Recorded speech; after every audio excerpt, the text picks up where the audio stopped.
Hey guys, it's your girl Karaleise. What's up, what's up, what's up? Today we're going to be talking about the UAT process. So I did a video before on UAT where I went into a lot of detail telling you how to do the UAT, what you need, the environment, all that stuff. But I realized that you still need some more information, right? Some of y'all are really struggling to get this thing done, and I want to help you the best I can. So in this video, we're going to talk about what is the process that you need to have a successful UAT test. What steps should you be taking? What steps should you avoid? And walk you through step by step how you should be doing the UAT. So I'm going to walk you through the process steps, what starts and then next, and then what happens next, and how do you manage all the bugs, and what's the best thing to do for recording the bugs, things like that. I'm going to walk you through that with what a real world project is doing, and then give you my suggestions as to what you should be doing and the pitfalls to avoid. All right, so that's going to be our video today. I hope you enjoy it, and let's go to my office where we'll work on it together. See you there.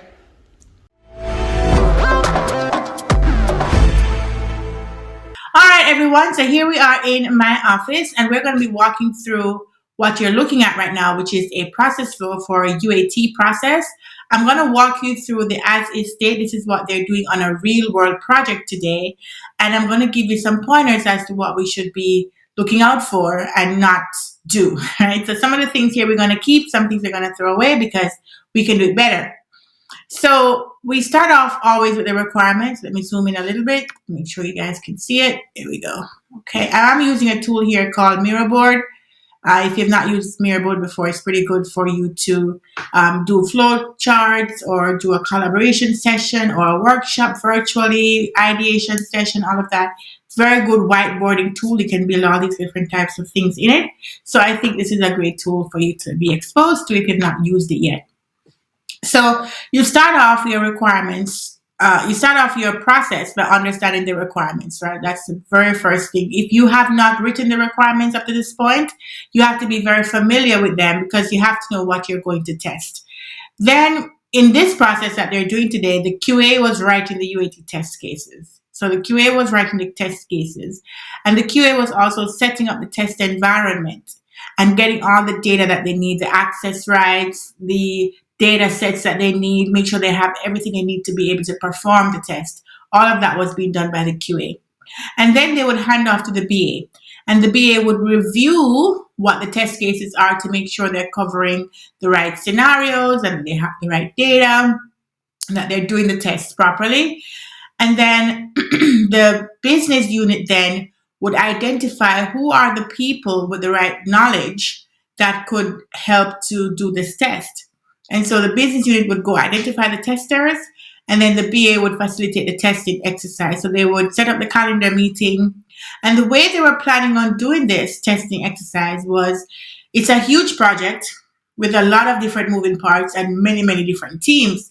So because it's hard to coordinate people, what the plan was that they'll give each person 2 hours that they have to dedicate to testing per week.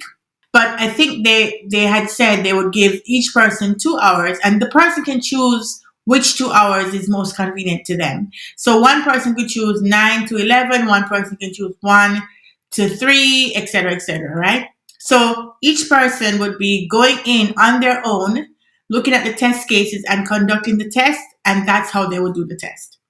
So in an effort to be they know that this is not the person's real job. Their job is to do something else. We're just taking them off of their job for a minute or 2 hours and having them apply their skills to the testing effort. So they didn't want to disrupt everything too much. They wanted to give them some freedom. So that's how they planned to do the testing. So that's how the sessions was being done. I have some comments on that. Now, while they're doing this test, if they find a bug or they find an issue, what they would do is they had a spreadsheet, and the instruction would be that the testers would go on the spreadsheet and log the bug to say, this is a test scenario I was testing, this is a bug I found, put a screenshot on there, and that's how they would log what the issue is. Now, they plan on having multiple spreadsheets for each tester, and the tester would just take a copy of the spreadsheet and fill in whatever bug they found. I have comments on that too, but I'll tell you later. Now, if they haven't found any bugs, then they will just continue with the testing. Now, when they find the bug, the BA would review the spreadsheets. So they look at the spreadsheet for each of the testers and see what bugs they have logged. And then based on those bugs, the BA would go to the daily scrum or the stand up and would raise those bugs in the daily scrum to say to the team, hey, we have found these bugs in UAT. We need to have these resolved. Now, they were doing what we call a regression sprint, which is this is going to be the sprint that we dedicate to fixing UAT bugs. So whatever comes out of the UAT would be the most important thing to work on for the team for that sprint so that they can get the UAT bugs fixed so that they can retest. So when the BA raises these issues in the daily scrum, the expectation would be that they would start working on that immediately. Now, once they raise this issue in the daily scrum, the technical team would have to evaluate the bug to see if it's something that they can fix right away or if they need a workaround or what can be done about it. So if they can fix it, then the developer goes through and resolves the issue, makes the fix, and then pushes it to the environment, and then the tester can continue testing. If it cannot be fixed, then the BA would have to take it up with the business or with the product owner or the project manager to say, here we have these bugs. We have evaluated them. They cannot be fixed in a short time for the release. What's the next step, right? And they'll figure that out here. And this could be a predefined process box instead of a regular box, but you get what I mean. So that is the process. That is the process that they were going through for their UAT. Now, this process has many holes. There are many things in this process that need to change because if you don't make a change, you're going to end up with a lot of problems with this process. Does anybody identify any of the issues with this process? I wish I could hear you guys. I know you're thinking about it. But think about the first step here, right? The QA is writing the UAT test cases. So I have below here some, a revamped process that I make suggestions as to what we could do to improve this process. And I'll go through that to show you where the issues are. But just going back to this, the first issue I have here is where the QA is writing the UAT test cases. Typically, UAT test cases are written by the BA. And there's a reason for that. Because QA is used to doing very detailed tests. They're used to doing unit testing. They're used to doing regression testing. They're doing automated testing. So they're down in the details. They do click by click by click by click. So sometimes it's very difficult for them to just come out of that detail and to give you a high level. This is what we're trying to accomplish. So because the QA comes in after you have implemented, they're testing to make sure the implementation is correct, it matches the requirements. They're typically not involved too early on. So sometimes there's a disconnect between them understanding what is the actual business problem we're solving with this feature. And if you can train your QA and give them up to speed as to saying, okay, what we're really trying to solve is this issue and this is why this feature is important, and maybe you can walk them through that, then, in QA, people are pretty sharp. So maybe that will be fine. But I've just found that the level of detail in what they're writing is way too detailed for a regular tester. So that's why the BA typically writes the UAT tests, because you don't need someone to say, click on this button, then create the form. Then on the form, there's going to be these fields. Fill in the name field, fill in the address field, fill in the email field, check to make sure the email field doesn't have the correct formatting. And if you make sure you get an error, the error should say this and this. They go into detail, detail, detail. And that's not necessarily how you want to test, because you want to allow your testers to find bugs. So to allow them to find bugs, you have to let them explore. So instead of giving them instructions that says, click here, then click here, then click here, then enter this value, and then choose this option, you want to say something like, create an application. Let them figure out how to create it. Let them figure out what doesn't work. Let them figure out which fields don't feel natural for them to fill in. Let them figure it out and let them tell you how it feels, because in the real world, there won't be a QA on their shoulder telling them what to click on.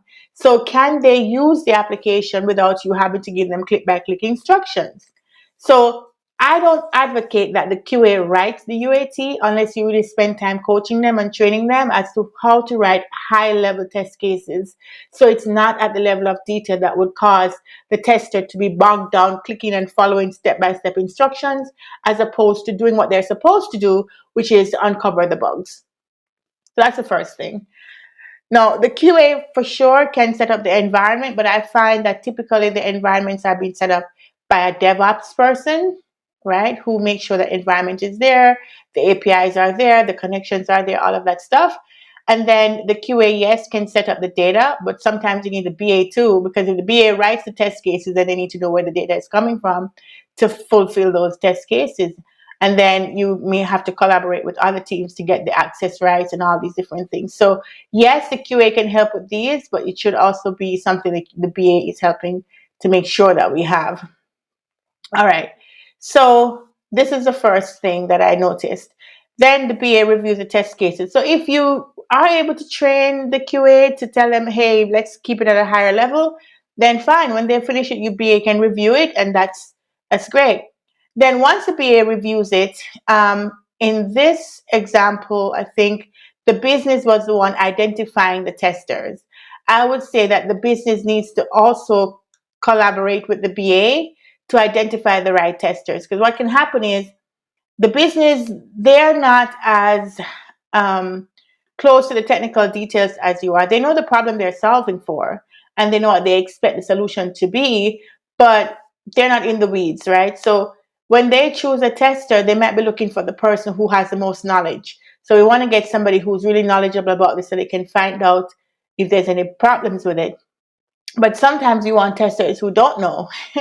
So because they don't know, they're going to probably find things that the ones who know would skip over because they already know it, right? So sometimes they're blinded by their expertise.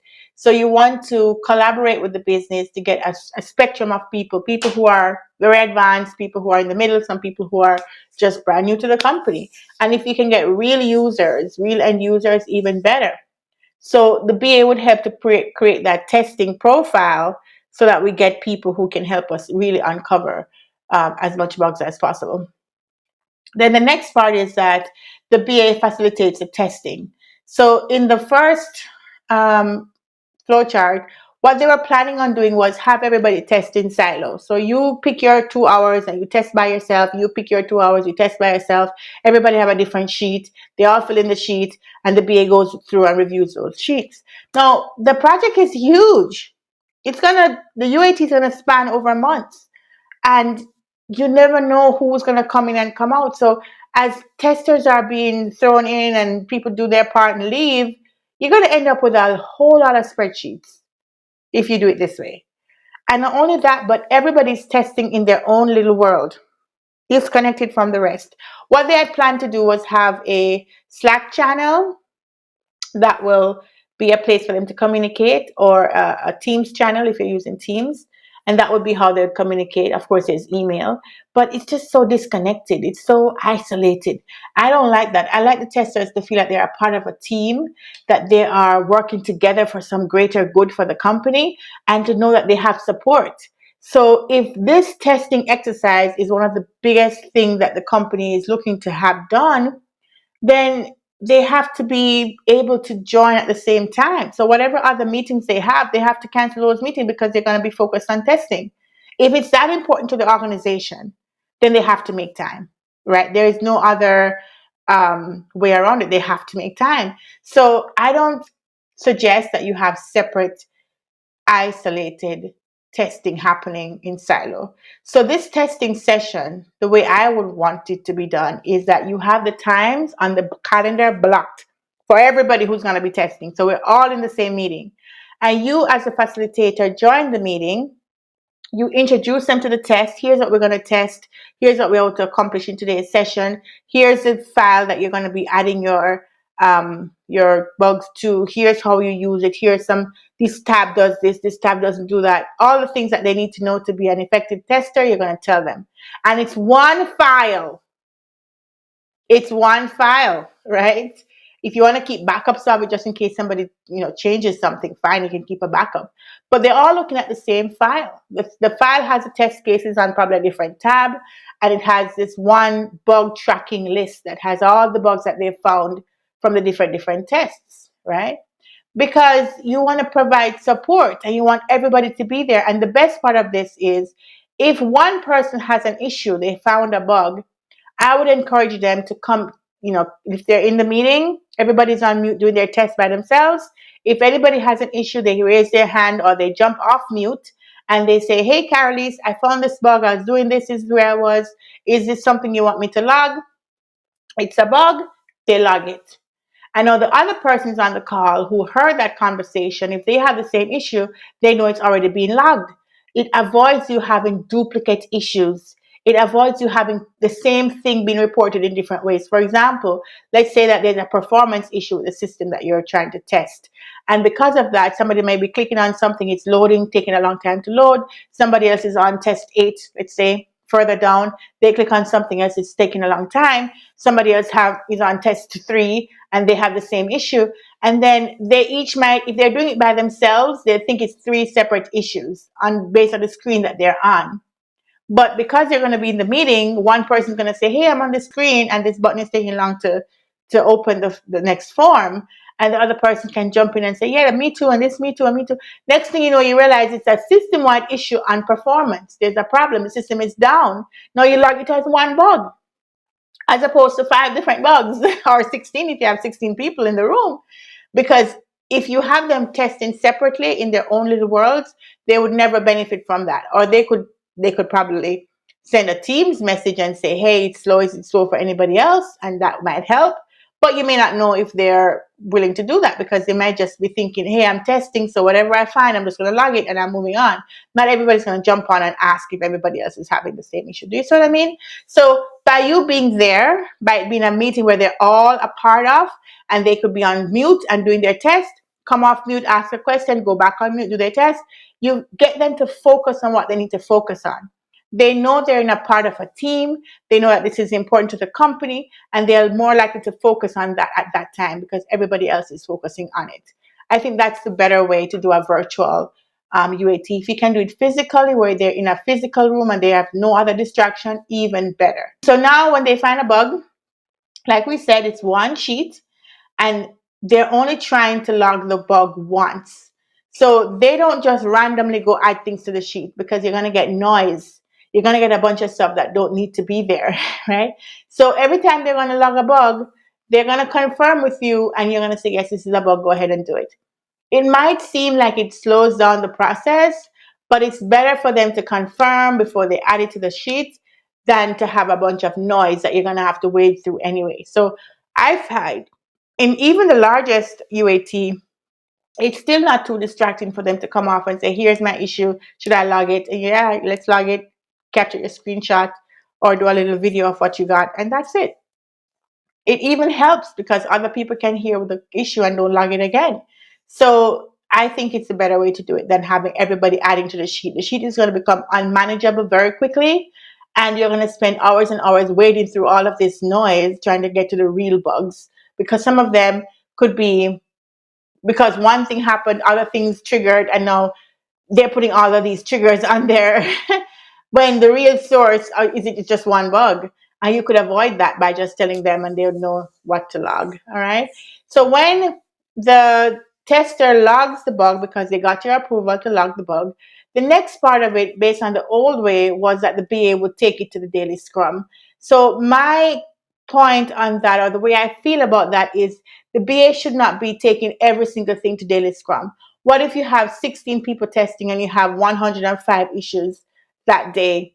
You're going to take 105 issues to the daily scrum? That's not going to work, right? So it sounds good on paper. It doesn't work in practice. So when you have these bugs, the next step is for the PO to give you the priority of the bugs.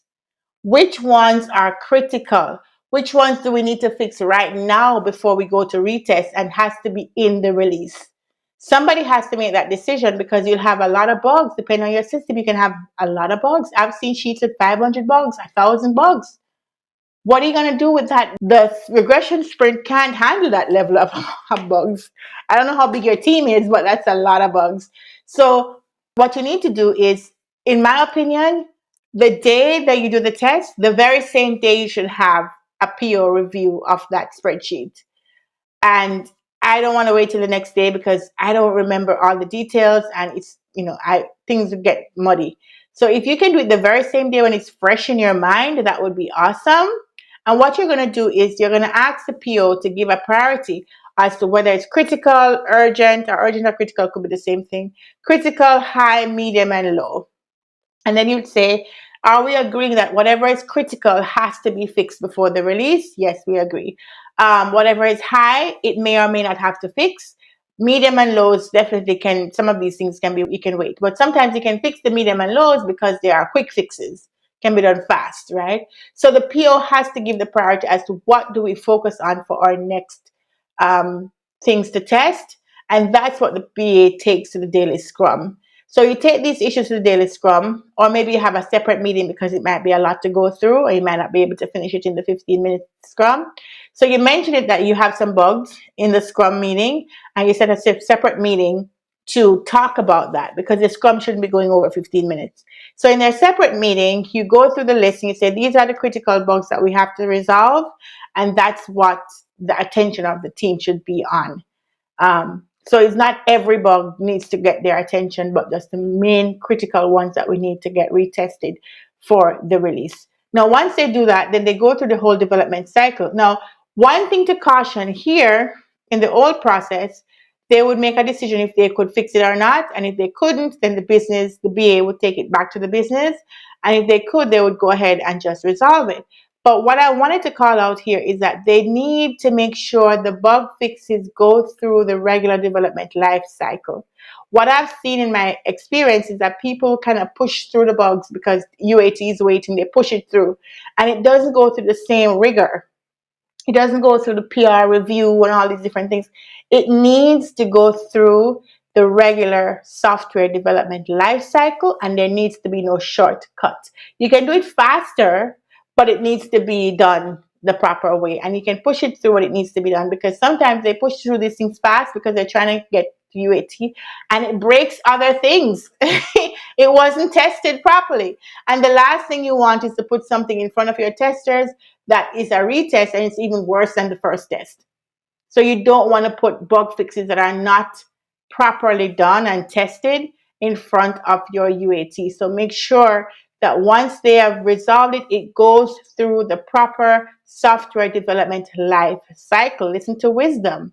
I'm telling you what I have seen in many cases, and I'm giving you the juice, giving you the secrets to success here. Okay, listen to what I'm telling you. Now it goes back to the test, so that they retest it here. And in the first process, you just keep retesting and retesting until all your test cases are either passed, or you just decide to end the UAT. But I like to have a formal sign off where we say, these are the bugs that we uncovered in our testing effort. We list them all. And these are the bugs that are high, medium. We've resolved all the critical bugs. We still have some medium and some lows. And I basically go around the room and I ask each of the testers whether or not they accept the features that was presented to them to test.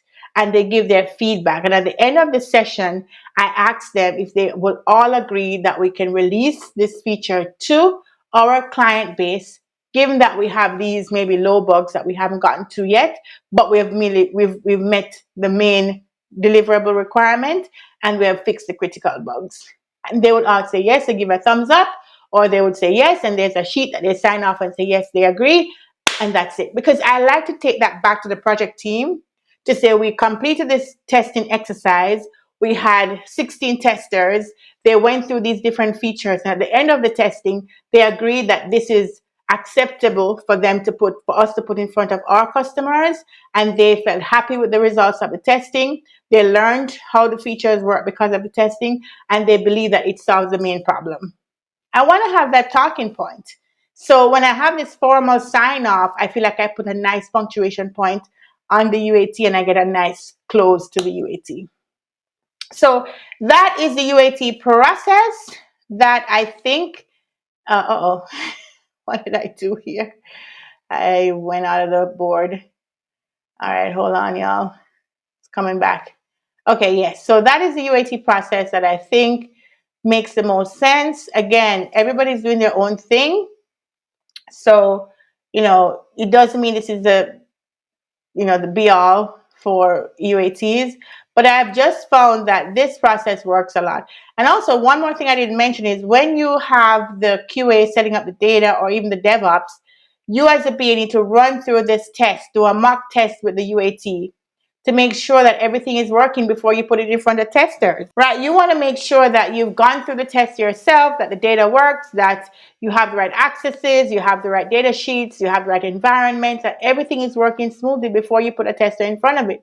Because you want to make sure you uncover some of the bugs yourself that you could probably help fix. Also, you want to make sure your test is in the right order. I have done this before where I have these test cases written and then I go through the test and I realize, no, but if I go to the table screen in this test, we didn't do a create before, so the table is going to be empty.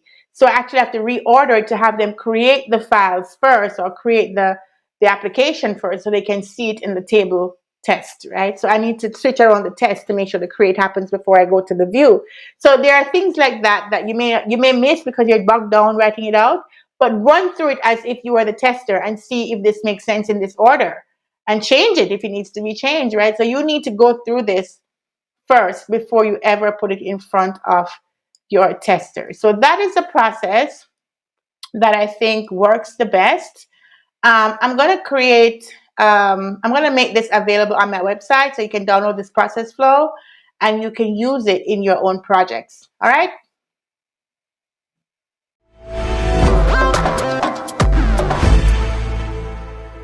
So that was the video on process flows. I hope you learned a lot. I hope you can practice and can do it on your own now and you understand how to put it together. And I will see you guys next time in the next video. Thank you. Bye bye.